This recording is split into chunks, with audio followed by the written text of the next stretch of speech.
ये पूरा सिस्टम हमारे खिलाफ इन्होंने खड़ा करके रखा हुआ है। और आज भी हम बहुत छोटी छोटी बातों में उलझे रहते हैं कि दलित शब्द का इस्तेमाल करना चाहिए कि नहीं करना चाहिए,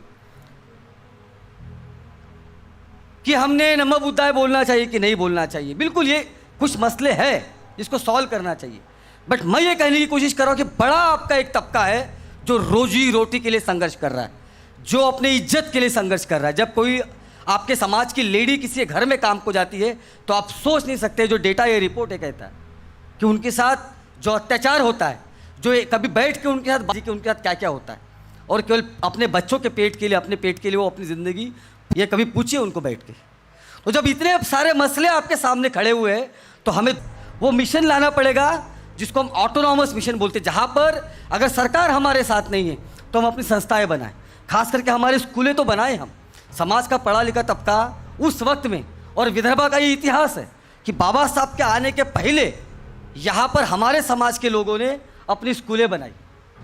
ये हमको बनाना पड़ेगा दोबारा से, बाबा साहब के नाम पे, सावित्रीबाई के नाम से, जहाँ पर हमारे बच्चे फ्री में पढ़े, जिनको फ्री में अच्छा एजुकेशन मिले। और इसीलिए मैं, मेरे जैसे दोस्त जो दूर दराज से, जिनके माँ बाप के मजदूरी करते हैं, जब जेएनयू में मुझ जैसे और दिल्ली में जो पढ़ने वाले लोग थे, भारत के अलग अलग राज्य के लोग, हमने ये सोचा कि अभी आज के इस हालात को देखते हुए हम सभी शेड्यूल कास्ट समाज से आते हैं, और हमारे समाज का हम पर एक बहुत बड़ी मेहरबानी हमारे समाज के उन बुजुर्गों की जिन्होंने अपनी पूरी ज़िंदगी मूवमेंट के लिए दे दी, अपना घर त्याग कर दिया। हाँ, उन महिलाओं की जिन्होंने एक पीठ पे बच्चा और दूसरे हाथ में नीला झंडा पकड़ के मूवमेंट किया।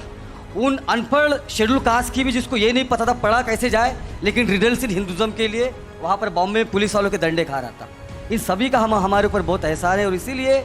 बहुत सोच समझ के, पढ़ लिख के हमने तय किया कि पूरे भारत में अगर एक बड़े तबकों को नहीं तो खास करके शेड्यूल कास्ट के और गरीब तबकों के लिए एक संगठनात्मक काम खड़ा किया जाए, एक कैडर बेस्ड मूवमेंट खड़ी की जाए, जहाँ जिसका लक्ष्य ज़्यादातर कल्चरल नहीं, सांस्कृतिक बहुत लोग काम कर रहे हैं, लेकिन आर्थिक हो, सामाजिक हो, राजनीतिक हो, और एक कैडर बेस्ड मूवमेंट खड़ी की जाए। और इसीलिए हमने all India independent schedule caste association का निर्माण किया,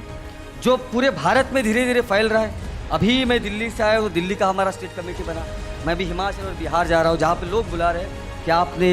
चालू किया, यहाँ पे बहुत ज़रूरी है, क्योंकि वहाँ पे हमारे समाज की स्थिति ज़्यादा हुई। और महाराष्ट्र में खास करके विदर्भ और मराठवाड़ा में काम कर रहे हैं, क्योंकि विदर्भ के खास करके गाँवों में और बस्तियों में, और मराठवाड़ों के गाँवों में, बस्तियों में हमारे समाज की कोई ज़मीनें नहीं है गाँव में, तो स्थिति सबसे ज़्यादा बुरी है। और इसीलिए हम धीरे धीरे